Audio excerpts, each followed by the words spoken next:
Hi guys, welcome back to the Revive Stronger podcast. I'm your host, as always, Steve Hall, and today I have Jake Remmert on the show.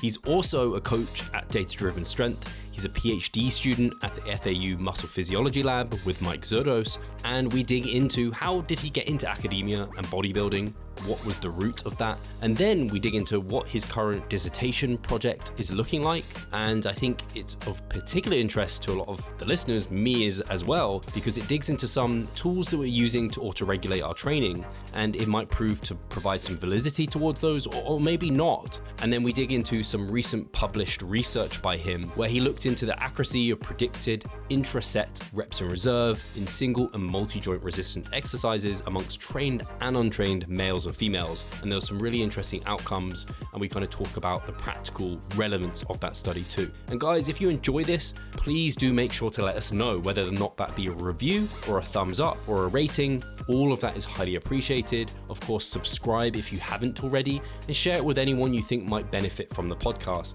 This allows the podcast to grow, and that's important for us to get on the best guests and continue it moving forward and helping us along the way. So without further ado, let's get into today's episode.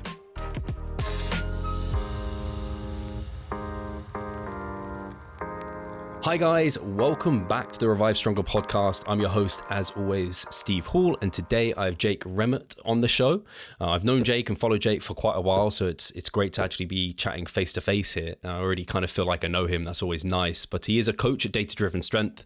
We would have had our podcast with Zach that came out recently, and his meta-regression on reps in reserve and the impact on hypertrophy. And we're going to be talking about maybe some reps in reserve here with Jake as well. He's been doing his own research. He just recently published his first paper as well, which is exciting. He's also a PhD student at the FAU Muscle Physiology Lab over there with Zerdos and co, which is awesome because, yeah, I mean, a lot of the listeners will know Mike and will have listened to a lot of his content and read it over on the Mass Research Review. So he's got to be one of the best people to be learning under. I imagine that's incredible. And Jake is also a fellow bodybuilder. You have competed, which is always nice to kind of have a chat with someone who's also kind of doing the do, and specifically bodybuilding, because obviously that's the thing that's close to my heart. Sorry. So it's great to have you here, Jake. Yeah, man. Thank you so much for having me. Like I told you off air, this is like a very, very cool. Like you said, like we've been aware of each other for a while. I remember being in your Facebook group way back in the day, and back before the podcast name change. I remember that. Yeah. So yeah, dude, it's very, very cool to be here. Thank you so much. And I guess one thing, just to be, I don't know, clear for people that are going to call me out, I didn't actually get on stage. I had to call it. I was like 5 weeks out when everything shut down. Right. So I had to call it there, but I did get very close, and I have some unfinished business, so we'll get up there soon. I was thinking, I wasn't sure if I remember seeing photos, but I definitely remember you going through the prep. And so I just wasn't sure if I'd missed some photos, but man, yeah, you picked the wrong year to have done it, I guess. We got pretty lean. I mean, I got, like I usually walk around somewhere in like the 185 to 200 range. And I think the lowest I hit was pretty much, I think 160 on the dot, I think. Okay. Glutes were starting to come in a little bit.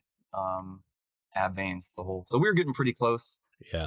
I got most of what I came there for anyway, right? It's about the journey more so than the stage. But I think those last few weeks have something special that I didn't quite get to experience. So we'll head back there pretty soon.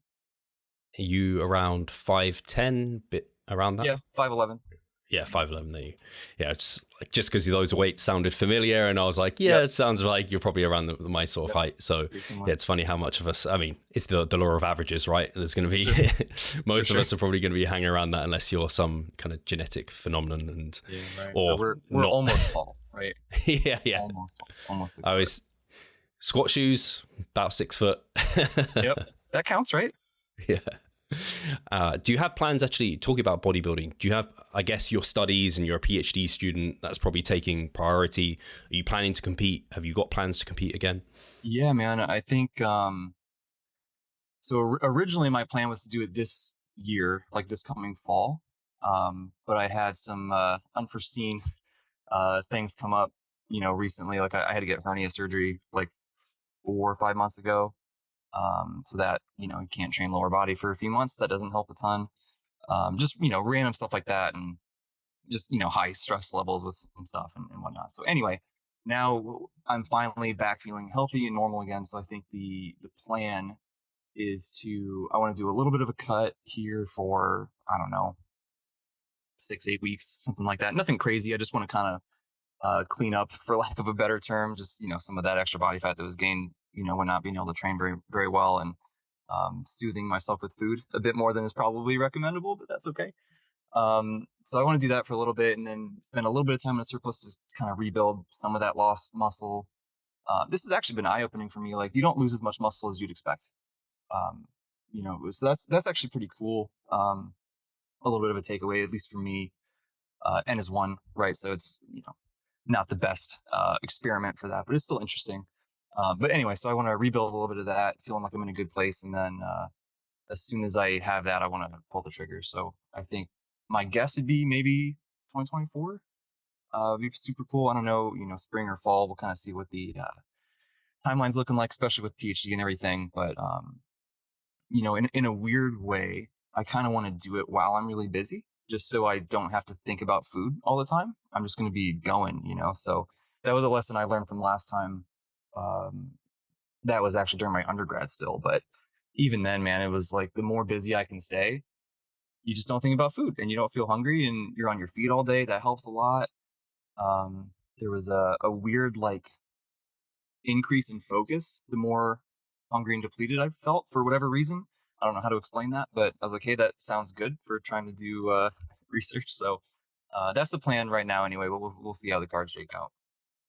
That's very exciting. That's sooner than I was actually anticipating you were going to say, which is really cool because I don't know if you have federations in mind or anything, but I'm considering 2024 and I'm just like, the more people that are saying they're also doing that season, you know what it's like when you have other people you're following along social media. It's like you build one another up, and bodybuilding's such a isolated and kind of secluded sport that it's nice to have other people that you can be like, oh yeah, you're also suffering.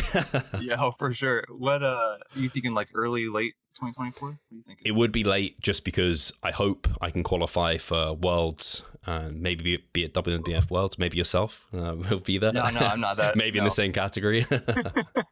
No, I'll be ultra lightweight at that point compared to you. But no, dude, if you're aiming for late 2024, maybe I'll aim for that too. We'll do it together.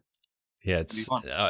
I don't know. I'm imagining quite a few people. Obviously, there's so many people in our circuit, so I imagine there's a number of people doing it. But yeah, it's just always nice. I mean, like you said, initially you kind of do this for the journey and that process, and if you don't enjoy that aspect of it, and you're just doing it for the outcome and the trophy, that's not it. Yeah, I'm not super stoked to be up there in the trunks, right? It's just it's fine. I'm sure there's things about it that I'll enjoy and that it will be a really cool experience, but to me it's all about this sounds kind of funny, but it was a spiritual experience for me. I learned so much about myself and about life and about empathy and just everything. And that was I think that was Alberto that said that a long time ago, right?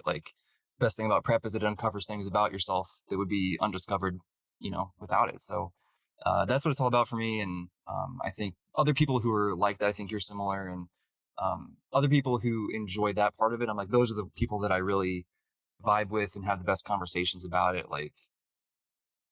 Seeing new striations, that's cool, right? We can talk about that, that's cool, but some of those deeper life lessons and stuff, that's what I love, man. That's what's really fun.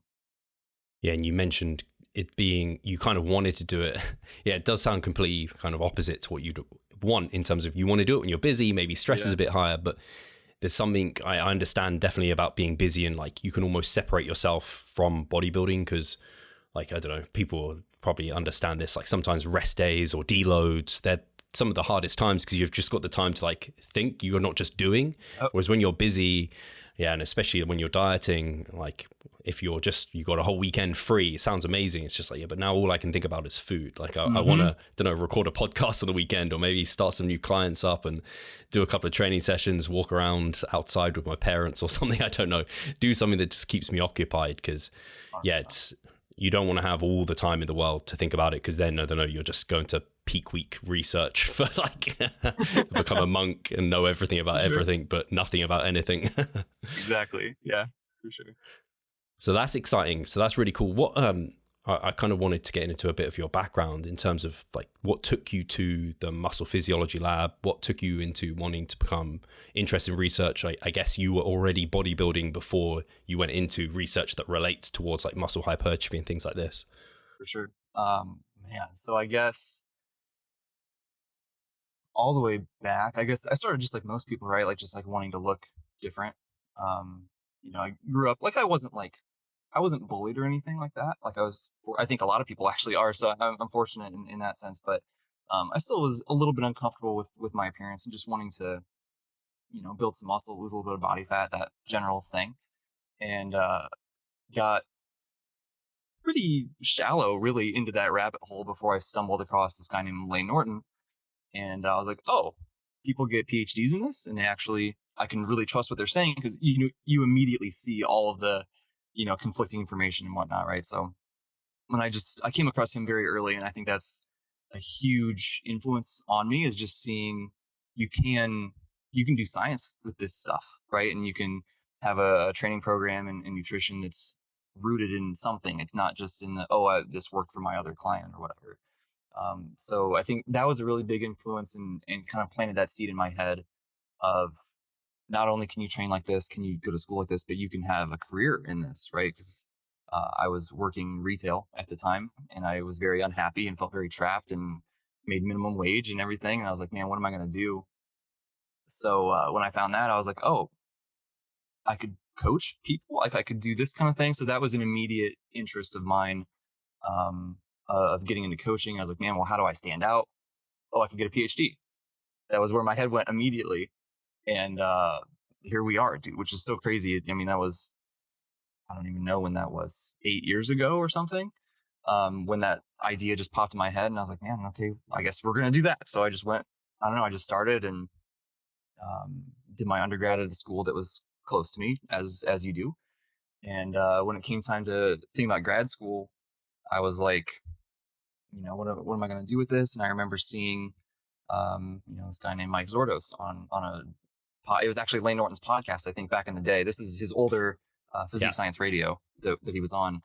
And he was talking about his master's program down at FAU, and they do this research with RPE and, all the kind of research that is not bodybuilding. It was a little bit more strength focused at the time, but it's around that general area. And you just don't hear much there's not a whole lot of programs that do that kind of thing.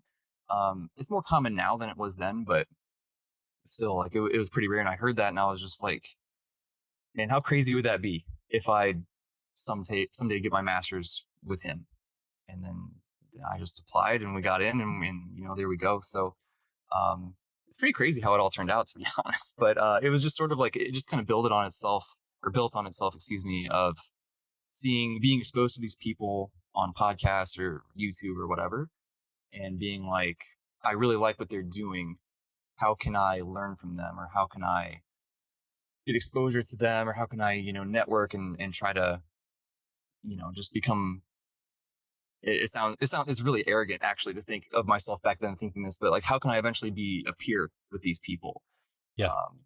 So that I did that the school route, obviously, right? Trying to apply here, and I eventually got in and met the other guys that did Driven Strength. All three of us are here, PhD students, right? So then we have Drake as well out at a different school, but so like that connection obviously built, and that's coaching, but also research is a big part of what we do. My own personal lifting journey, reached out to Ryan Doris for coaching. He coached me for a few years. I had to pause it a little bit here recently just to save some money and stuff, but South Florida, very expensive if people don't know. But yeah, man, he has, obviously all the connections, and learning from him is, he essentially became like my coaching mentor, right? Like it was, it pretty quickly evolved from just like a coach client thing into like a genuine friendship and mentorship type of thing. And endlessly grateful to him. Is like, I would not be here without him, right? I can very honestly say that. So yeah, man, I think that's sort of it just kind of spiderwebbed out from there, seeing some certain people, trying to put myself in a position to be around them in some capacity. And then you never know how things grow over time, dude. It's pretty, it's pretty crazy. Sounds like there was I guess a lot of you guys at the Data Driven Strength had probably a similar like transition into things and Yeah. saw the same sort of opportunities there. I don't know if this is right for me to, well, I can ask, you're not a female, although I have no idea if this is an inappropriate question to ask in 2023. Are you late 20s, early, like you 30 yet? Yes. Yeah. So I'm a little bit older than the other guys. I'm 29. I'll be 30 in Sure. like 2 months. Yeah. I had like, after I graduated high school, I tried to go to college right away for engineering because that's just what we were supposed to do in the town I was from, and hated it. And I was like, all right, I'm not going to do this. So I dropped out, just worked full time for like 4 years. In the middle there is when I discovered lifting, and I was like, ooh, I want to do this. So that's when I went back, and here we are, man. So The reason I ask is because I think when I discovered people like Lane, Lyle McDonald, my passion for lifting, and also the scientific side, I was post university, so I'd already like not missed that opportunity. Of course, I could have gone back and I could have like studied everything, but I just went into the personal training route because that was a more kind of quick fire way to get into what we're doing. So I think if I was, again, I'm 33 now, so if I was a good like 4 years like where you are, like 5 years younger, and maybe found it at the time you did, obviously like part of me discovering all of this was actually at university because of everything that kind of came out from there. But it's just interesting to see that and where people land themselves. And it's crazy also to me, kind of similar to you, like you're working with Mike Zerdos. It was crazy to me to learn from someone like Eric Helms online and then eventually interviewing him on the podcast and like almost essentially calling him a friend, maybe a colleague on some levels, as he's a coach too. It's just absolutely mind-blowing where life can take you, and the experiences if you want it. Like I guess 100%. that was key for you. Yeah, I mean, I like luck is such a big part of it, right? Like I think it would be incorrect to not acknowledge that. But this, like, it's not all luck either, you know. I think some of it is trying to put yourself in position to, like, when that luck comes around, then you can benefit from it. Like trying to like prepare for the opportunity before it's actually there, type of thing. So I think it's some combination of both, right? But luck is a big, even just like the fact that we're living in 2023, right? Like we have the internet. Without like 50 years ago, we couldn't do this, right? So yeah, we gotta appreciate that luck, I think. For sure. No, I see it similarly with not the Revive Stronger podcast is like huge or anything, but within our niche, it's one of the better known podcasts. You're doing pretty good, man. We're doing all right, and I think part of that was luck. Like I started at a time when there weren't so many, there weren't that many podcasts. Sigma Nutrition was like the only other one that was like very big in the space. Maybe there was probably more, but it's like you said, it's kind of like genetics. They load the gun. Luck can maybe load the gun, but you got to pull the trigger and put in the work.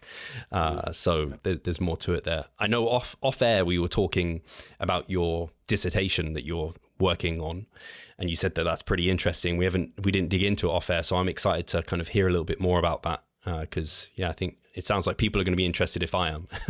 People will be your listeners in particular are going to be interested. So essentially what I'm doing, we don't have 100% of the details fully nailed down yet, but it's essentially going to be volume autoregulation and looking at how can we better fine tune how much volume we do, how many sets we do for a given muscle group in a session, and using various objective autoregulation methods like performance, and also some subjective things like pump, soreness, subjective recovery, and whatnot. How do we use these things to try to fine tune on a session to session basis how much volume we're doing? Because I think right now, what most people are doing is a lot of those kind of autoregulation things, right? They're using performance, they're using pump and soreness and whatnot, but we just don't have data on it. So, my question is, I think the same as a lot of people who are skeptical of those things, which is like, is it actually better? Like, of course, theoretically, it should be better, right? To listen to that feedback within your own body and, adjust things in real time like that.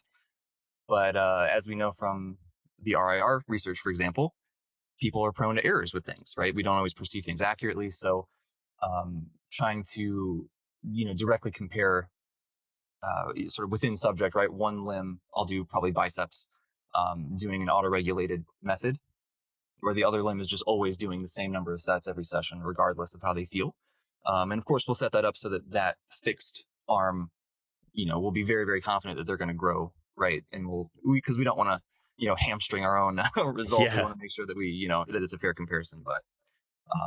But yeah, man, I'm very, very excited, and I think it's going to get at a lot of the things that people have been doing in the field, in recent years, and in large part thanks to people like Mike Israel and yourself, and people who've been talking about this for quite a while. This isn't my idea, right? Like this has been in the field. It's just not been in the research yet.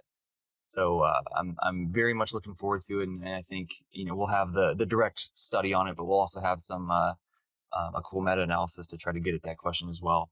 That I'm in the middle of that whole process now, and like, man, it's I've gained a great appreciation for meta analysis. I'll tell you what. But Oh, I bet. but yeah, man, I'm very, very excited, and I think that it's going to be um, well, we're going to find whatever we find, right? So maybe Yeah. I find nothing, maybe there's no differences or whatever, but my hope is that we find something interesting to give people more confidence in how they train or how they program for their clients or whatever, and sort of how we go about individualizing and sort of optimizing things specifically for muscle growth a bit more. We talked about this a little bit too. Like the strength stuff is cool, but hypertrophy is more my interest. So yeah, man, it's gonna be awesome. I don't even start it until like January, so it's gonna be a minute before we get results, but it'll be cool. That's super exciting because yes, like you said, those autoregulated methods. I think our Renaissance periodization have like an algorithm that uses some of those proxies to like suggest whether or not you add or remove sets, and they've obviously had their spreadsheets. I think they kind of had some sort of algorithm in there and equation, and now they have their AI app, which I think uses some of these markers, having seen screenshots and things. And I should actually get an opportunity to try using that at some point. Awesome. And I've also used these since having learnt them, and I think they're things that were entrenched within like bodybuilding, of course. Like, how did bodybuilders originally auto-regulate any like aspects? Like, oh, I don't really feel like my chest worked that hard, let's do another set. Oh, I got a better pump disruption, it feels pretty fucked, I'll leave it there, type Right. of deal. And then Mike kind of formalized that and made it more kind of I guess objective if possible. It's very subjective in some ways, which I'm sure you also relate to. And then but some of us have ran it ourselves, and it's something I have found personally almost invaluable in the short term to inform volume demands. And I am, like you said, very aware of its limitations because, like, yeah, some of these things are just correlative, really, with hypertrophy. So, and then I don't know if you have much. I imagine you've used it with yourself, maybe clients too, but like it's different even between muscle groups, between people. Again, It's subjective, so you're not with them being able to assess and explain it. So I'm interested even like how you're maybe describing some of these things and how you're going to walk through the individual who's doing it. Yeah. Man, there's so many. Sorry, I threw a lot at you. You're good, man. Like I'm just like I can't agree more with everything that you're saying, because it really is. Um, it's complicated, man. Like even just saying it in its simplest form, it still is kind of complicated. Like just the idea of using those metrics to try to adjust things, and when you really think about like everything we're trying to juggle along with that, like it really is a lot. You try to think about even pump, for example, right? We just take one of those proxies. How accurately can we perceive, a 2 out of 10 pump versus a 5 out of 10 versus you know what I mean? Like there certainly is a magnitude thing where certain pumps feel different from others, but how well can we really, have fine-tuned ratings of those things? Or is it because of your diet that day?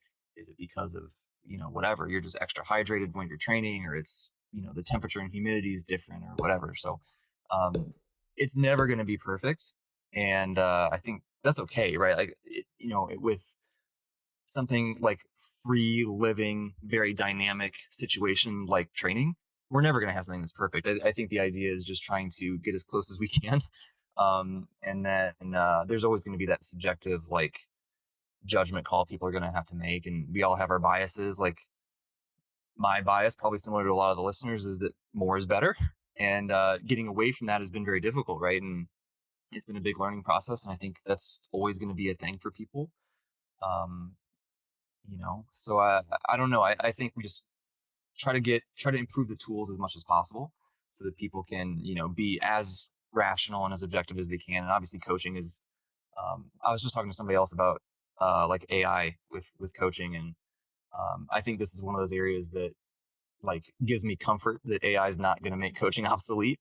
Cause I think that, these tools are never going to be perfect and we're always going to need that sort of objective outside eye to look at things and help, think through, why are these inputs giving us this output, or is there some input we overlooked and we're not thinking of or whatever, and trying to, adjust for those limitations of the tool and, all that kind of stuff. But, um, I'm losing my train of thought a little bit on where I was going with that, but, I don't know, man. I think that it is just one of those things that I'm excited to improve the tool for people, but I want to make sure that once we're at that point, well, I guess assuming we actually improve the tool, maybe we don't.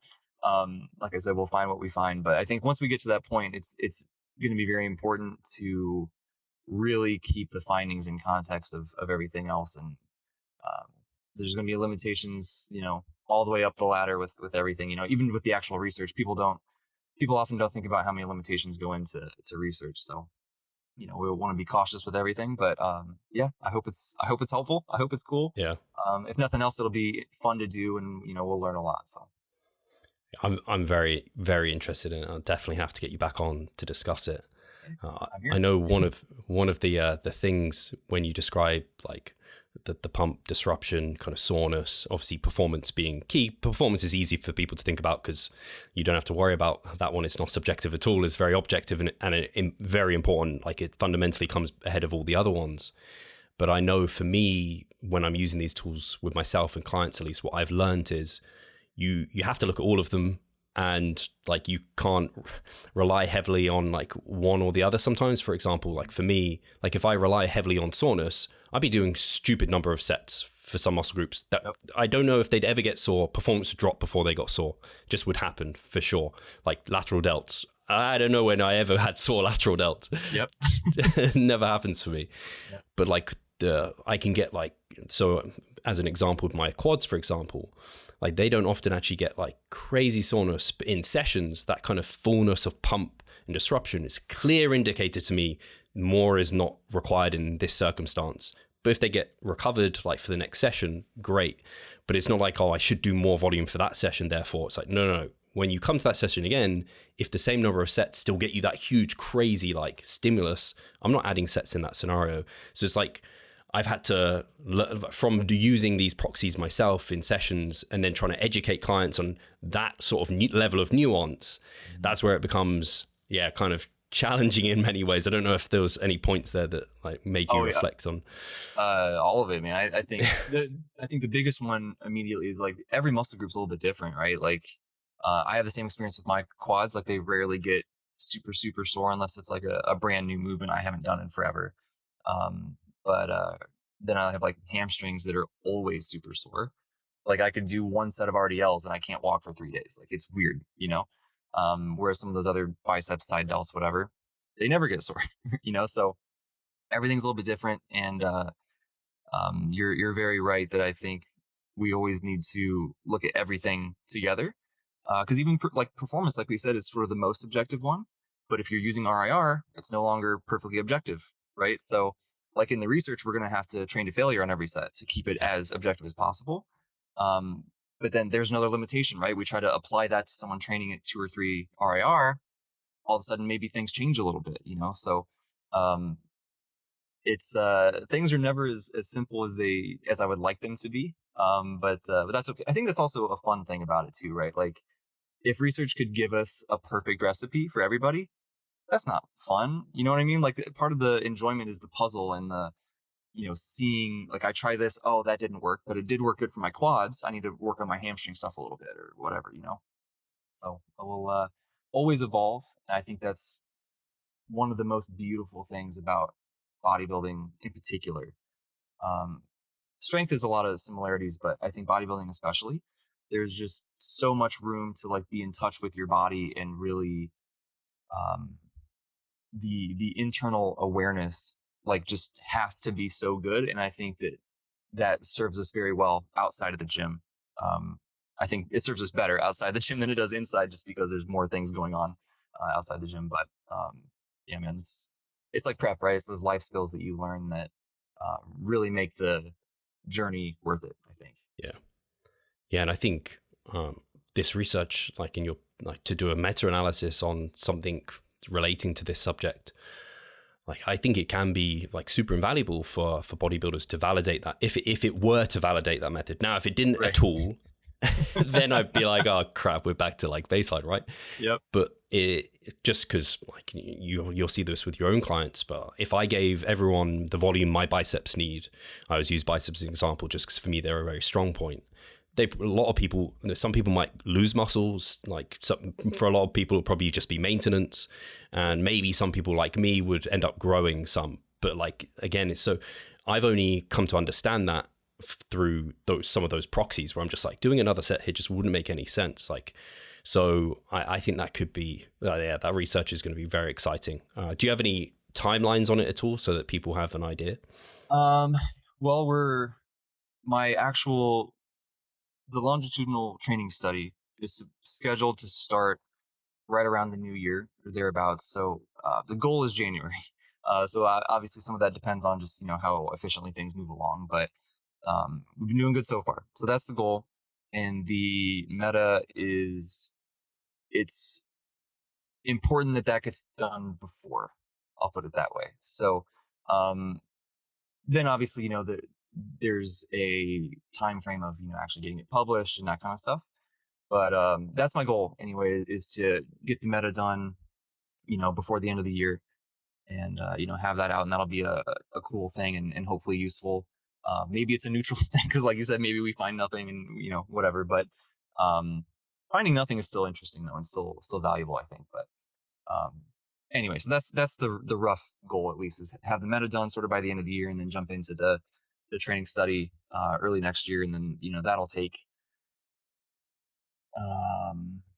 probably around the year 2024 to get through, just because of time frame limitations of the university students are our subjects, so we're sort of beholden to the semester schedule and that whole thing. So I think we'll probably need 2 full semesters to do all that data collection, and that'll take basically all 2024, and then it's just trying to get that out. I don't know if we'll be able to do it end of that year, maybe early 25 or something, but so it's going to be a minute. Research is slower than we would all like it to be, but such is life. I guess as well, do you already have a pinned down length of time that the study is going to run for? Because I guess, I don't know how you measure in hypertrophy, but for like a bicep to have grown, I don't know how advanced these kind of lifters going into it are either, but sure. It's a tricky one. Yeah, we're probably going to be, I want it to be as long as possible, right? So basically what I need to be able to do is just get it done in 1 semester. That way I can have 2 cohorts of subjects that go through, right? Just because from a logistical perspective, I can't take 20 people through in 1 semester. We just don't have the time. So if I split it into 2, then that gives us basically 15, 16 weeks to get through an entire cohort of subjects. So because, some people aren't going to be able to start on week 1, or they're just moving in from out of state and they need to get it settled before they start the study or whatever, we're probably looking at somewhere in the 8 to 12 week range. So I need to, I'll still pin that down, pretty soon here, but I want it to be as long as possible. It just needs to be realistic. And are the people going into it, will they be trained, or yes. I guess, okay. Yeah, they will be trained. I'm trying to remember the average training experience that we have in our current study. I don't remember. The most of the people that come in have been lifting for somewhere between 2 and 6 years, I would say, on average. That's reasonable. So they're solid. Some of them are more novice than others, of course, right? But in general, it's a pretty well trained population, and a lot of the studies we've done we've reported like squat 1RM and that sort of thing, and usually they're squatting like 1.5 times body weight at least, which is not super strong, right? But it's certainly someone who's trained before. So we'll I want it to be people who are as trained as we can get, But then, it's at a university, right? So we're sort of, most of our subjects are going to be the students that are, 18 to 24 years old Yeah, on average, right? So they're probably not going to be 20 years in the gym. such a good Uh, point. yeah. So it's another one of those things, man. It's like things about research you don't know until you actually try to do it. And it's like, oh, that makes perfect sense. Yeah. No, that I don't know why. It's just immediately. I think it was. I don't know if you follow Brian Bornstein, and he did like an experiment of training. Like he trained one arm, and I think he basically didn't train the other arm. I think so. And I can't remember exactly the outcome, but I think it was like there was like zero difference. Basically, I think something along those lines. There might have been more nuance to it than that. I'm sure Brian may very well listen to this and comment what happened there. But you don't want someone who's like at their like peak limit in the study either, Yeah, because it's exactly. like after 12 weeks, I mean, it's probably going to be like, It's a sweet spot, right? Because yes. you don't want that, because we want to be able to detect a change, but we also, if they're not very well trained, the internet's going to be like, well, why didn't you get pro bodybuilders? Yeah. You want them also to understand a little bit, because once you've been training for like a couple of years consistently, I think you have an understanding of some of these metrics and the proxies Yes. you're talking about. Whereas when you're brand new to the gym, you're like, it's a bit tricky. What's a pump? I don't know. Yeah. And I think also the bicep is a good choice, because like, again, like that's an area, if you've gone to the gym, especially as a male, like you've trained your biceps, you know what a pumped bicep feels like. Right. Yeah, for sure. Yeah. And it's also, again, some of those logistical things, right? Like it's easy. We do what's called panoramic ultrasound scans. So like some ultrasounds that you'll see, it's like they just put the probe in one place and it measures the thickness of the fat tissue and the muscle and everything, right? And then people started doing multi-site, so they would look at various points in the muscle. And then now what we're doing is a panoramic, which is we look at the entire length of the muscle in one scan. So with that, it's very cool, but certain muscles are much easier to scan than others. So picking things like the bicep, that's pretty easy to get good, consistent scans, in the sense of like, we had to, everything's based off like the anatomical landmarks, right? The acromion process to the whatever. And so it's to be able to have things be nice and consistent and standardized like that. Like some things are just tricky, right? So we're a little bit limited, but thankfully the bicep kind of checks all the boxes. So, and we can do an exercise that we can kind of constrain the technique pretty well, so that we minimize that variance between people and whatnot too. So. Do you not see the progress you would like? Are you sick of writing your own programs? Or perhaps you need some accountability in order to stick with a plan? Then it's time to start working with us. We at Revive Stronger offer a truly personalized coaching service. You'll get more than just an email with some macros or random cookie cutter program. With Revive Stronger, you will be the center of our attention. You will receive your own fully individualized training protocol alongside a customized nutritional strategy. We created the coaching around your needs, wants, personal preferences, and your own unique lifestyle. Every single week, we delve into your program in order to make appropriate adjustments so that we get the most out of your time and the best possible outcome. We help both female and male athletes to seriously change their body composition by adding more muscle mass and decreasing fat tissue. No matter if you're a competitive bodybuilder or just want to look better, if you need help with your progress and taking your physique to the next level, our coaching is for you. It's time to make a change. Sign up today and let's revive stronger. I'm guessing with this study as well, where you've got the people who have consistent level of set volume, I'm assuming it's set volume that you're doing it by, Yep. Then the people who are autoregulating it, some of them, if they autoregulate correctly, you'd expect to even drop below the number of sets. So it's not high, like some people might hear this and just like, oh, of course they're going to be, it's like high versus low and the high volume guys are going to grow better. But there should be some people that drop below the average. 100%. I actually, I did what's called pilot testing, which is basically try it out for yourself and see if it works or not before you run people through the study and, determine your entire degree on this thing that might not work. Yeah. So, I went through and tried it myself for a handful of weeks, and it seemed to work. Basically it was, obviously, like, there's no stats on this, right? Like, this was just my subjective experience that is completely open to interpretation, and I could totally be wrong. But basically, I had the one arm that was just doing a set protocol and the other arm was auto-regulating. And there were days where I came in felt a little bit less recovered. Maybe I just did the pre-testing, quote unquote, visit right a few days ago. So my arm was a little tired. So I had my how do I describe this? So the idea will be with performance, there will be some sort of cutoff point. Once your performance drops a certain amount, that will be individualized. That's when it will tell you like, okay, that's all your sets for today, right? So with that, when I was under recovered, I hit that performance drop off sooner. So I did less sets the next day. So I did like 3 sets or something one day. And then the next session I came in, I was like, subjectively, I felt pretty recovered because I only did 3 sets last time and I did 6 sets or whatever it was. I can't remember the exact number, but it was it made a lot of sense to me how it was adjusting up and down based on, the same performance cutoff, like a percentage, that again was individualized to me based on the pre-testing visit. And it just really seemed to correlate very, very well with my subjective, recovery, soreness, pump, all that kind of stuff.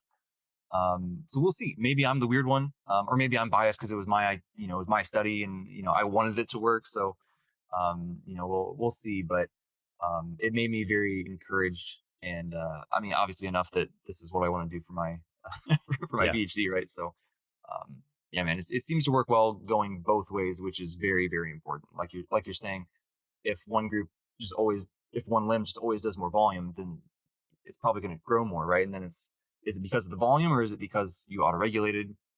Don't really know. So we'll see how it all shakes out in the end, but there's at least the potential for it to, go up and down, and now we just got to try it and see. And I guess I think the way I described that question is I even forgot is an in subject. So like one arm's doing one protocol, the other arm's doing the other way, which is just perfect. And that again makes sense why you're choosing the bicep, because that just removes any kind of genetic variance, because it's the 100%. Same person, same genetics. So yep, it's great. It effectively increases your subject count, right, quite a bit. Yeah, because we can just pick up on differences so much better with, like you're saying, just so much less person to person variation. So it helps a lot, and that's becoming more and more popular in the field to do it that way, which makes perfect sense, right? So yeah, it's nice. The only other question that comes to mind on it, I imagine you've thought about this, because I just imagine you have. Do you have any difference between which arm you start with? Do you think that would, because it's an isolation-based movement, I'm not thinking, like, from my experience, if you start with one arm versus the other, it's not going to have a huge difference, but that might be something someone would look at. Yep. Yeah, I'm with you. I don't think it'll make a huge difference, but for the sake of keeping everything as standardized as possible, it'll be, when people come in, they'll be randomized to either their dominant or non-dominant arm doing whichever protocol. And then then that'll be set, right? So like, for example, let's say you're doing the study, your dominant arm is always going to do autoregulation. Your non-dominant arm is always going to do the set protocol. But then every training session that you come in, you'll alternate which arm starts. Perfect. That way we just do our best to control for everything that we can. And, so we'll, do it. It won't be perfect, right? But we'll do everything that we can to make it as good as possible. And then, apply it as such. Yeah. That's epic. No, I'm very interested about that. And I'll probably, we'll have to revisit this and talk about it more. Maybe even when you're in the mix of it, potentially. I don't know how kind of easy that is for you to do, but that would be very, very interesting and informative. And I guess because we have some time here as well, we can talk a bit about this first paper you published. So it was the accuracy of predicted intraset. For some reason it's autocorrected. Intranet is autocorrected it to intraset RAR in single and multi-joint exercise resistance exercises among trained and untrained men and women. So I'd love to, if you can kind of take us through basically what you did and maybe like what you found, and then anything you have to say about it. For sure. Well, first thing I have to say is we should have come up with a shorter title, because that is just an absolute mouthful. But at the same time, we were trying to kind of highlight some of the novel aspects of it, because, you're probably aware, I'm sure some of your listeners are aware, like there's been a solid handful of studies on RIR accuracy at this point, and a lot of them have kind of looked at similar things, but it's been sort of growing over time. And the reason I wanted to do this study in the first place was, this was actually during my undergrad. So this was like late 2018, early 2019 when I started this. I just brazenly went up to the professor who ran the lab and was like, I want to do my own study. Is that cool? And told him my idea, and he said yes for whatever reason. So that was cool. But my thought with it was like, there's just not much data on untrained people, which is important because if people can only use RIR when they have a lot of experience, then like what are beginners supposed to do? So I wanted to get some data on that. There is some data with women, but I wanted to get more because they're just a very underrepresented population in general. And then with the exercises being performed, almost all of them, it's been squat, bench press, chest press, leg press. One study did a seal row. And then one study out of our lab from a few years ago as well that's not published yet used a deadlift. But that was it, right? So as I'm sure some people have noticed, that's all compound lifts. And just subjectively through my own experience, I was like, man, it's so much easier to judge like a bicep curl than it is a leg press, right? So I was like, maybe there's some difference there, single joint to multi-joint type of thing. So, or just like total mass of muscle that's being involved, which how I've sort of justified that in my head is that it's, in its simplest terms, there's more muscle, it hurts more, it's more uncomfortable, so it's hard to tell your RIR, right? But anyway, so I wanted to test that. No one had looked at single joint movements before, so that's why the title is so long, as we were trying to highlight all those pieces to give it the best chance of being published. But anyway, so what we did was actually a really simple study. People just came in and we ended up with 58 subjects, which is a lot for this sort of thing. But it was helpful that it was just one visit. It wasn't like a longitudinal thing at all. So that helped a lot, especially since I was the only one doing the data collection. Yeah. So that was a couple busy semesters, man. But people came in and they had, the whole normal, paperwork, informed consent, all that normal kind of stuff, right? Anthropometrics, which I always struggle to say that word, height and weight, etc. We learned about their training experience. Do they have experience using RIR? That kind of general stuff. And then we did 3 different exercises. So we had a bicep curl, tricep push down, and a seated cable row. And they were all done on a cable machine so we could, manipulate the load, nice and easy to keep it within a certain rep range. And the ultimate goal with it was to do 4 sets to failure on each one. We aimed for like 12 to 20 reps on each set to keep it, within a general, I hate to say this, hypertrophy rep range, right? Sure. Which people know what I mean. That's not scientifically correct, but we know what I mean. So to keep it within that range, that way we could change the load a bit if they went outside that range in either direction. But to get that load on the first set, we did a 5 RM and then used that to estimate 1 RM and then took a percentage of that to get us in that rep range. And for the people that have already asked me that will probably ask again, we did 5 RM because most people don't do a 1 RM on tricep pushdowns and bicep curls, right? It feels kind of unsafe. So that's why we did that. But we needed some sort of objective way to get the load for that rep range, right? But anyway, so that was the rep range we were aiming for. We did 4 sets to failure on each of those movements, and they were done in random order to try to control for that. But basically, just within each set, people were just trying to perceive their RIR, and then so we could look at how accurate they were. So the other novel aspect of this was how, yeah. I was just going to ask, people want to know, because thank you to Martin from kind of showing how different studies review failure or kind of have a, I guess, interpretation of what failure is. How did you guys use that here? Yeah, momentary failure. So perfect. No one can complain. Right. So for the listeners who aren't aware, right, you might see in a study if somebody says momentary failure, that's typically, and this, each individual study should define it, or they should at least cite Martin's paper for their definition. But momentary failure typically means they fail in the middle of a repetition despite maximal efforts to complete it. They cannot, right? So they literally are hitting failure. Something like volitional failure usually means that they don't think they can do another one, so they stop, which usually people are correct, but not always, right? So it's not quite as accurate, I guess, in that sense. But yeah, so thank you for clarifying that. I should have said that because you're right. Sure. The internet guys are going to want to know that. So what we did that was novel with how we actually got the RIR calls is we did it a different way that was, I believe, both the strength and the weakness of the design. And to me, it was worth doing because I think it was more ecologically valid, meaning it's reflects what we do in practice a little bit better.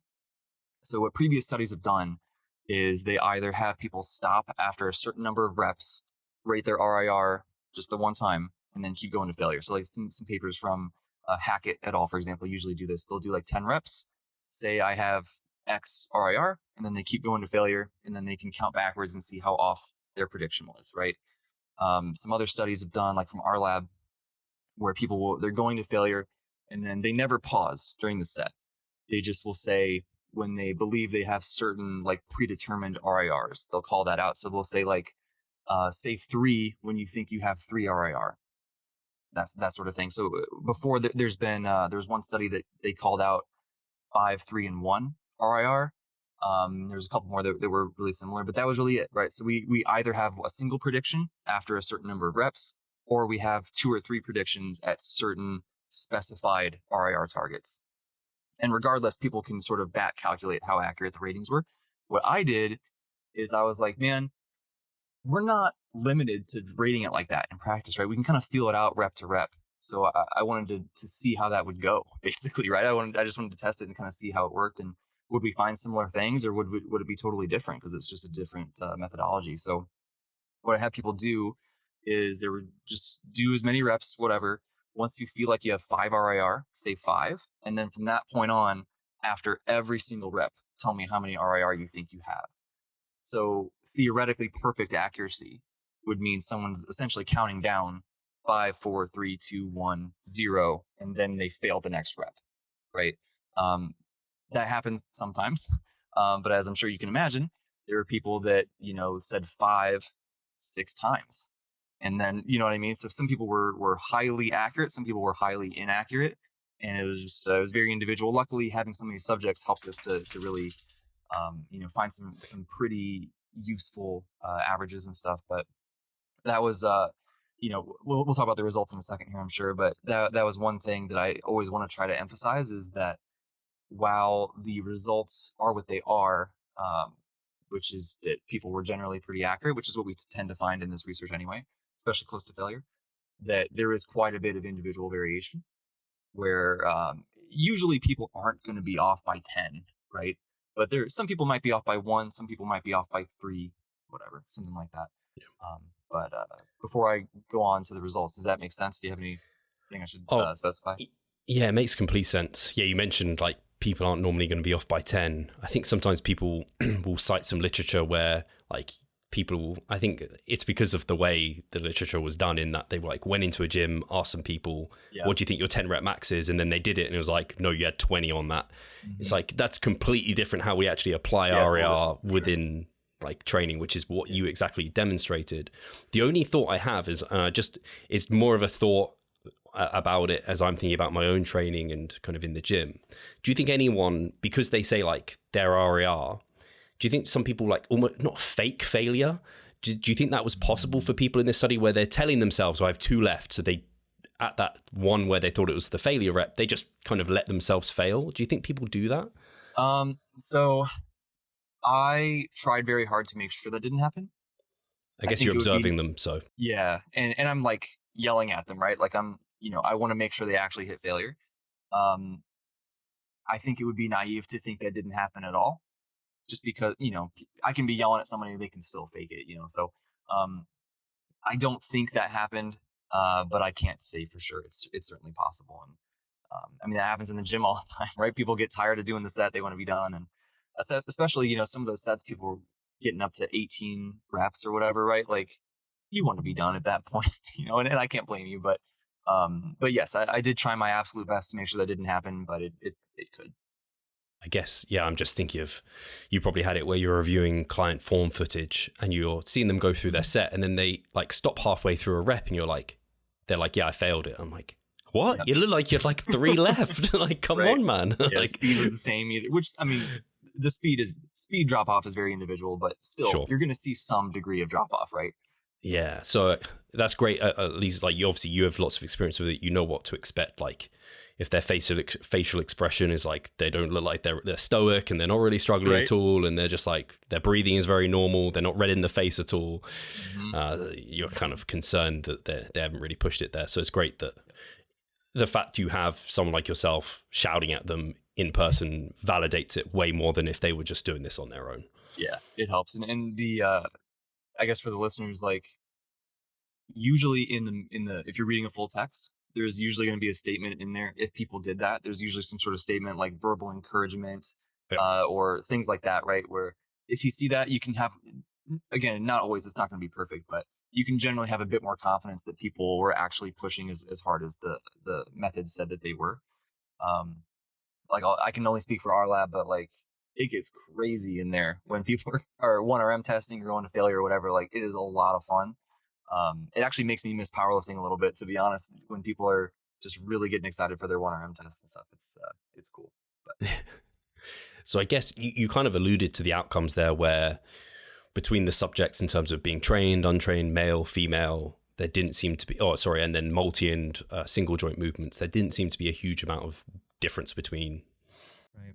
Yeah, it's what we found actually I was a bit surprised, to be honest, that I was like, with this different methodology, I wonder if we'll find some different stuff or whatever.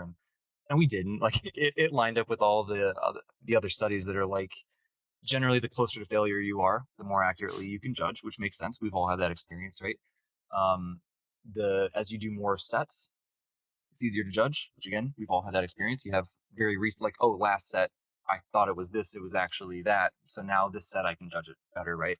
And then generally, the other thing that people tend to find is that the fewer reps you're doing in a set, the easier it is to judge, which kind of gets tangled up with the subsequent set thing. Because usually, if we're doing all the failure, you're going to get fewer reps set to set.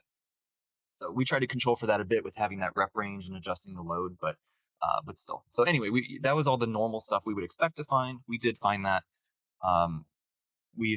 In the prior research, there's some indications that there might be a sex difference. We didn't find that. I think that's only been in one study, maybe two. But we didn't find that. There was no differences, and we had a pretty even split between male and female. I think we had like 2 more females than males or something. I don't remember I'd have to pull up the paper to give you the number, but anyway, so there's no difference on that. No difference on if they had experience using RIR, which was interesting. That's actually the second study now that has used that as a factor, and both have found that it's not, indicative of their accuracy. So, not sure what to make of that, really. No difference based on training experience, which is sort of the finding that people seem to be interested in, online. The other, and then the exercise. So, like I said, we had bicep curl, tricep push down as single joint stuff, and then seated cable row as the multi-joint. No differences between the two. I really thought there was going to be some sort of difference. That surprised me quite a bit, but that's what the numbers are, right? You can't argue with it. So that was kind of interesting. But then I guess the last one is what we called the initial RIR accuracy, or like the initial, I can't remember the actual term we used in the paper, initial RIR difference, I think is what we called it, which is basically the first time someone said 5, right? Which again, like, they may have said 5 multiple times or whatever, but it's always the first time they said it. And we averaged that across all the sets that they did, and then compared that across people and stuff. And that seemed to be a factor to some degree, which is exactly how we would expect it to act, which is if you're more accurate initially, you tend to be more accurate in general. So not surprising, but it did kind of pop up as significant. So there you have it. But in general, the findings are pretty much no matter what was going on in this study, at least in this sample, people were pretty accurate. If I remember correctly, the furthest away that we measured in each of the individual RIRs, like actual proximities to failure, we looked at like when you're actually 1 rep away, how accurate was your perception, or when you're actually 3 reps away or whatever. So when people were actually 5 reps away, I think they were only off by like 1.2 reps on average, if I remember correctly, which is pretty good, really. And most people aren't trying to stop, at 5 RIR, right? So that gives me confidence that, like, that finding, that general high accuracy, combined with the initial RIR difference thing, which is like when people first call 5 RIR, they're usually not super accurate. I think the average was like 6 reps away or something, right? So like that's pretty, or sorry, 6 reps of error. So they thought they were 5, they were actually 10 or 11, right? So that's pretty bad. But then when they're actually 5 reps away or actually 4 reps away, they're pretty accurate. So to me, I'm like, don't try to stop at 5 RIR because you're probably going to be pretty far off on average. So maybe the furthest away that I would say to purposely try to stop is maybe 4, which doesn't really change what we do in practice at all. But I think it's at least interesting to give us some amount of confidence in that practical recommendation that seems to work pretty well. Yeah, it's we kind of were talking off air. Like the take home from this is it's like we can have quite a lot of confidence that RIR can work for a wide range of people, even for people who don't have much experience in it.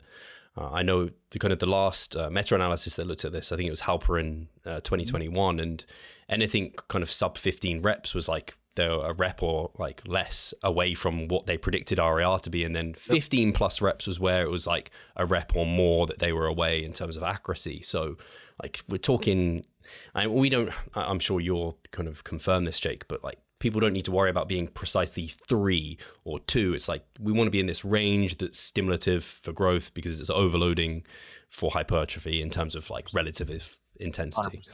Yeah, I'm sure we've all had, anyone listening to this or you yourself, Steve, whenever we're coaching people, I'm sure we've all had clients that are very like, it wasn't like, I'm not sure if it was 3 or 2.5 and they get really, worried about it. And it's like, man, it doesn't matter that much, like I try to think about like the spirit of the target, the RIR target, right? Like, are we trying to get really close to failure, but not quite? Cool, right? Was it 0? Was it 1? Was it 2? Probably good. Or we're trying to stay further away so we have more room to kind of ramp things up over the weeks and stuff. Then I don't care if it was 3 or 4 or 6 or whatever, right? Like it's close enough. And as we add load or reps across the weeks, you're going to get closer to failure anyway. So it kind of solves itself. But yeah, I think you're spot on with that. Like we just don't have to be perfect. And I do think though, in light of Zach's meta regression that we were talking about before, probably makes sense if hypertrophy is your goal. Maybe err on the side of slightly closer to failure. I don't think we should take that analysis to say like we need to train to failure on everything all the time. In a vacuum set to set basis, maybe being closer to failure is better. But if we look at the overall picture, I think there's still a strong case to be made for having some maximal work and letting things kind of build, over time before you deload, for example, right? So anyway, yeah, that kind of meta regression, along with kind of knowing that especially higher rep ranges were not as good at knowing our RIR, and like just the fact that higher rep ranges seem to be, it's more important for you to be closer to failure. I'm like, if you're going to bias anything closer, it's like that higher rep range stuff, whereas the lower rep range stuff, we're more accurate with it anyway, and that has more applicability with RIR. We're not missing out as much on like the stimulus to fatigue ratio, like is favorable with the kind of leaving more reps in the tank. So yeah, it just like edged me towards that where I'm like, yeah, this isolation based work, which is typically higher rep, like we can go to the house a little bit. You mentioned being a bit surprised between multi-joint and kind of single joint exercises. Do you think it was down to potentially being that row? Do you think the multi-joint exercise could impact the result? Even like I'm thinking upper to lower body, maybe. Yeah, it could. That's actually the comparison that's been made the most often. Is sometimes people will do like a leg press and a chest press, for example. Like some of the Hackett studies have done that, and they have found in general chest press or bench press seems to be more accurate than a leg press or a squat, which I think aligns with all of our experience, right? Or at least most of us, I'm sure. So my thinking sort of from that was maybe it is an upper body versus lower body thing, but then I'm like, well, why though? Like, what if I have a huge chest and tiny chicken legs, right? Is it still going to be the same? I don't know. So then I start thinking about maybe it's a total muscle mass thing, like I mentioned before, like just the discomfort that's associated with those high rep sets, especially. And it just becomes really difficult. And like on a leg press, you can always kind of get one more, like me, Zach, and Josh joke sometimes like a true 20 RM on a leg press probably doesn't exist, which like it technically does, but just actually reaching failure on something like that it's such a physical and mental skill, right? That most people don't, I'm not trying to offend anybody, but it's pretty rare that people can actually really get there. I can't, right? I'm not going to pretend like I'm, really good at it. But anyway, so I think that's what I really wanted to do, was like a leg extension versus a leg press, but I just didn't have that equipment in the lab. So I was trying to make do with this, is one of those, just standing adjustable cable machines, right? So Yeah. just trying to make do with that. And I was able to pull a bench over to do like a chest supported seated row. And I was like, all right, that's the best I can do. But you're right. Maybe it's, if the muscle mass in somebody, like your back versus your biceps or triceps, like, yes, there is a difference for sure. But also, keep in mind that these weren't pro bodybuilders, right? They're people that certainly had muscle, but they're not, gigantic lats and everything. So it could certainly just be that is my guess, is that it's just one of those where the difference wasn't large enough to detect, some sort of difference in how accurately people could judge. But who knows? Maybe it is an upper versus lower body thing, right? I could totally be wrong. Yeah, it's interesting you mentioned the leg press and like how excruciating failure is, because I know with Martin, he ran his own study outside of his meta-analysis, and he wanted to use the leg press, and he was using the leg press, I think, and bench press, and he had to get rid of the leg press because when he was training people to failure on that, too many people got injured. So it's crazy, right? You probably don't even want to go there. No, we had the same experience.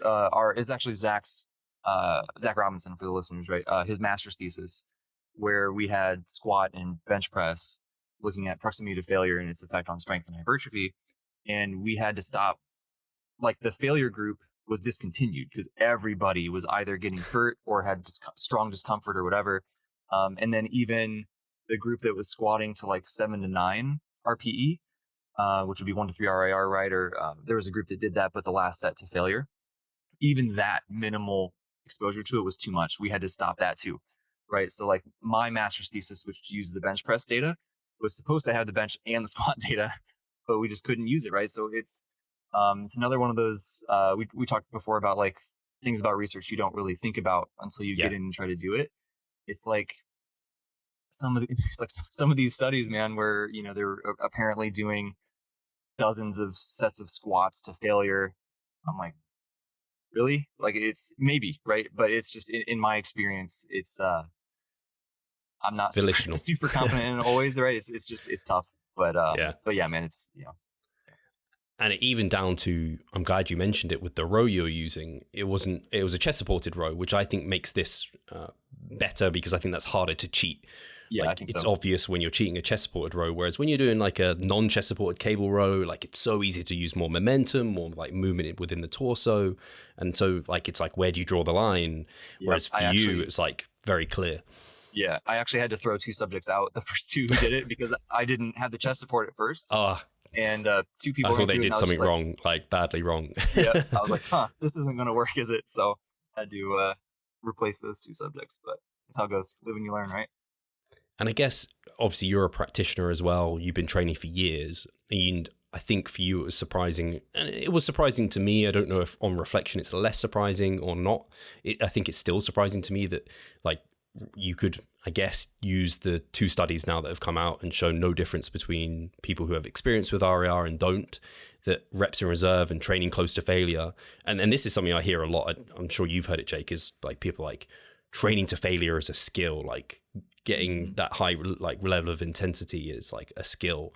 This completely says it's not. It's like RAR and training close to failure isn't a trainable skill. Someone inexperienced has just as good ability to do it as someone experienced, which again goes counter to so many what kind of lifters think. Yeah, it's so tough for me to.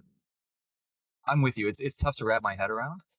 I wonder if, sort of paradoxically, it sort of reinforces that it's a skill even more in some senses, just because, I think about like people who are untrained, who maybe are not as able to go to true failure, which we have some data on that, by the way. Also, that's not just something that and you're probably aware of that, like, you're not just making that up, like that certainly is a thing.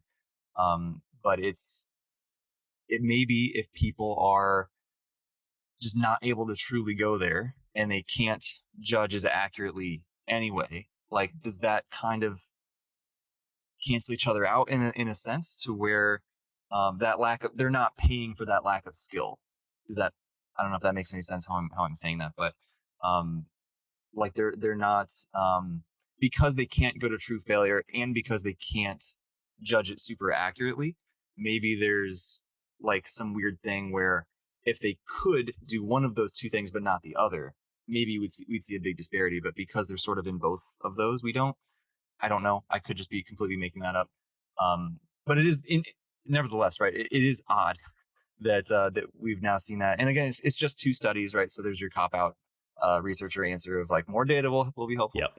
But I think it might just be one of those things where if we had people not go to failure in the study ever, maybe we'd see a bigger difference between like people who have experience with it. Maybe they'd be able to judge a bit better. Whereas the people with no experience, they still got like, they did 12 sets to failure. You know what I mean? So like they get a lot of opportunities to anchor that feeling of what failure is. So even if, we're looking at means and standard deviations and stuff, right? So maybe their first set was way off, but then as they went on, they quickly calibrated and were able to rate accurately. Sure. So that's my guess personally. But it still just doesn't sit right with me. It doesn't make perfect sense. So my guess is it is that idea of sort of them calibrating over the study. And my guess would be there is some sort of impact there about just the experience using RIR, but we just haven't detected it in the studies yet, is my guess. Yeah, I think that's fair. And I think it's less concerning as well because untrained lifters don't need to be as close to failure as trained ones. Right. And so it's odd, right? Because in practice, I agree with you. Some of the proximity to failure studies have actually shown the opposite, where if there's a benefit to training to failure, it's more evident in untrained people, which is weird. Sure. Okay. But nonetheless, right? Like in practice, I think that it doesn't make a ton of sense to have untrained people do that. At least not frequently, right? Maybe every once in a while or something. But anyway, yeah, it's sometimes research doesn't make perfect sense, man. But it always will come around to it in the end, right? Like what gives me solace in that is that like I think back to some of the studies that have come out just over the years and what people have been doing for decades, and people are right almost every time, and the science just takes a long time to catch up. Sure. You know what I mean? So I think it'll eventually probably show us that picture, maybe not. But just like, man, the bros were right pretty often. You know? So they might not always be right for the correct reason, but they usually have they're doing good stuff in general. So we'll see. Yeah. I always like to, I think it was Alberto Nunez talked about like how science is like refining what the bros were already doing. Yeah, so it's like these length and partials, like the bros were maybe using excessive momentum on rowing because in the short we're so much weaker than we are in the lengthened, whereas now we can do a length and partial, which is a refined, better, like stimulus to fatigue trade-off. Maybe, like we don't have the answer there, it's just a hypothetical. For sure. The bros could have already had that right, or like a tilapia, like it doesn't thin the skin, but I mean it's a low fat, lean protein source, so maybe there was something good there. Yeah, or I think you brought up the length and partials thing. Like that's another. How do we judge our like that hasn't been in the research, right? So like that's the thing. It's becoming more and more popular, and is it harder to judge RIR on that? Maybe, depending on like, that's been my experience, at least. Like when I've done it, I just go to failure, right? Because initially it was harder for me as well. I just don't want to, it's so cool, man. Like I think to me, that's what I love about science is that there's always we feel like things are pretty figured out. And then we get this thing out of left field. That's just like, whoa, what do we do with this? And that's the length and partials thing right now. Right. And that's, the new fun thing. And we were talking a little bit the other day about, using it more in our own training with clients and stuff. And it seems to work well, right? And it seems to be, we can integrate it into these programs and have it feel beneficial, but not like it's just this super crazy fatiguing thing or whatever. And so I don't know, who knows where that's going to go in the next few years. Like we have a study that is looking at that a little bit that we should hopefully get the results out, before too long. We're in the analysis stage currently. But man, I don't know. I don't know. That's just my overarching science thought, I guess, for this little tangent. Of just like, man, it's so cool to have these new little things that catch us off guard and starts this whole flood of new research and new excitement. And people are, then they look back at what the bros were doing and they're like, oh, they weren't just lazy with their lateral raises, like, or they was too heavy, they're, ego lifting, whatever. Like they were actually doing the right thing and overloading the bottom of it, Yeah. So it's so cool, man. I love stuff like that. Yeah, it's super interesting. And actually it kind of almost loops us back round. Someone was asking me, because I'd been posting about the length and partials and asking kind of how am I assessing how they're doing versus like full range of motion. Mm-hmm. And so I kind of then had like you'd use the same proxies or ways of measuring muscle growth as what you would for anything that you're doing. And so I kind of had these long, short, kind of a short, medium and long term kind of proxies. And my short term one was looking at what you mentioned here in terms of the pump, disruption, those sort of elements. And it's definitely at least neutral, if not superior. And for the length and partials, and some of it just feels, and I guess this is again coming back to like what the bros do, and like they probably went off intuition. Some of it just feels intuitively right. Some of it actually feels intuitively wrong. Like on the leg press, the length and partial, there's nothing about that feels right. But maybe on like the leg extension, like not coming up, the calf raises for like pulling movements, it kind of feels right just to not worry about that kind of final portion of the lift. I don't know if you've not had that much experience just yet with it, have you? Certainly not as much as you. I've done a little bit of it in the past couple of months, and it was like the way that I'd been using it was like I would do a set normal full range of motion, let's say lat pull downs, for example, right? Just doing them as per normal until I hit whatever 2 RIR or something, and then do length and partials for the rest of it, which is fun, right? It's sort of like a little intensity technique, whatever. And I was trying to kind of ease in and wrap my head around like the looks I'm going to get in the gym, basically. Just actually this past week being at the ACSM conference, training with Milo, who, for anyone who doesn't know, did the meta on length and partials essentially, right? So training with him and just getting that, just doing everything length and partials, right? We did squats, we did split squats, we did RDLs. The next day I did some bench press because we had limited gym. We didn't have machines and stuff, but even just with barbell stuff, like it felt pretty good, right? I was like, oh, this is like just that intuitive, does this feel like it's working thing? Yeah. Which of course can be prone to errors, but for people who've been training for a long time, like I think we do build a pretty solid intuition. It felt pretty good, man. So I don't know. I'm definitely going to start experimenting with it quite a bit more for myself. And I've been starting to layer it in slowly to some clients and stuff. And, we'll see where it goes, but it's definitely exciting. And if nothing else, it's like you said, it's a neutral thing at worst, right? So it can break up some of that monotony, and that's a net win, Yeah. Very cool. Yeah, it's great to see you kind of, I guess you're some of the, younger researchers within like hypertrophy. I look at like Brad Schoenfeld's like the godfather of like hypertrophy research, and now you guys are all coming up and through, and I know he's got like a bunch of people on his team as well who are coming through, and it's just great to see. And it's great for me because it gives more podcast guests and more content, and we can spread more science and awareness of it all.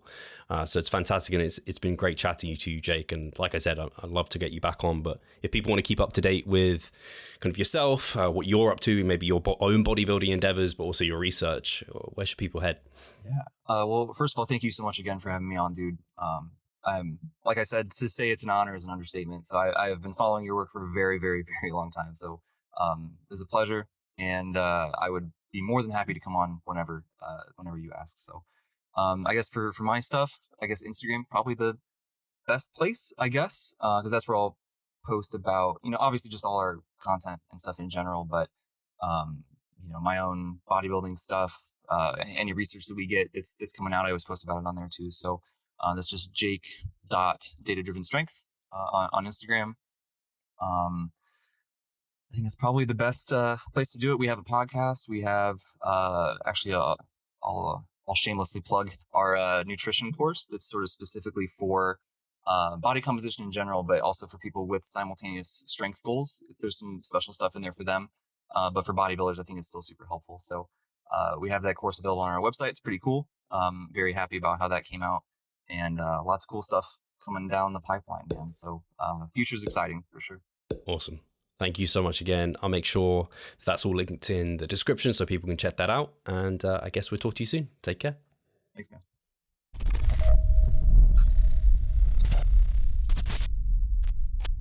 Losing weight fast while maintaining muscle mass.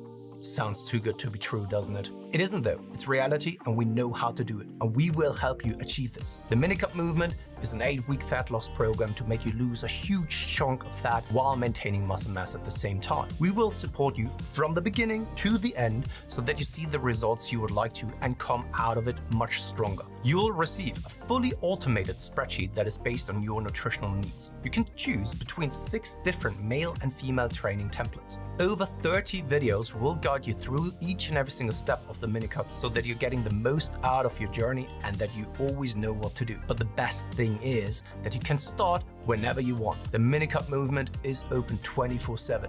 So if you want to learn more or you're ready to sign up, hit the link in the description below. So let's revive stronger together.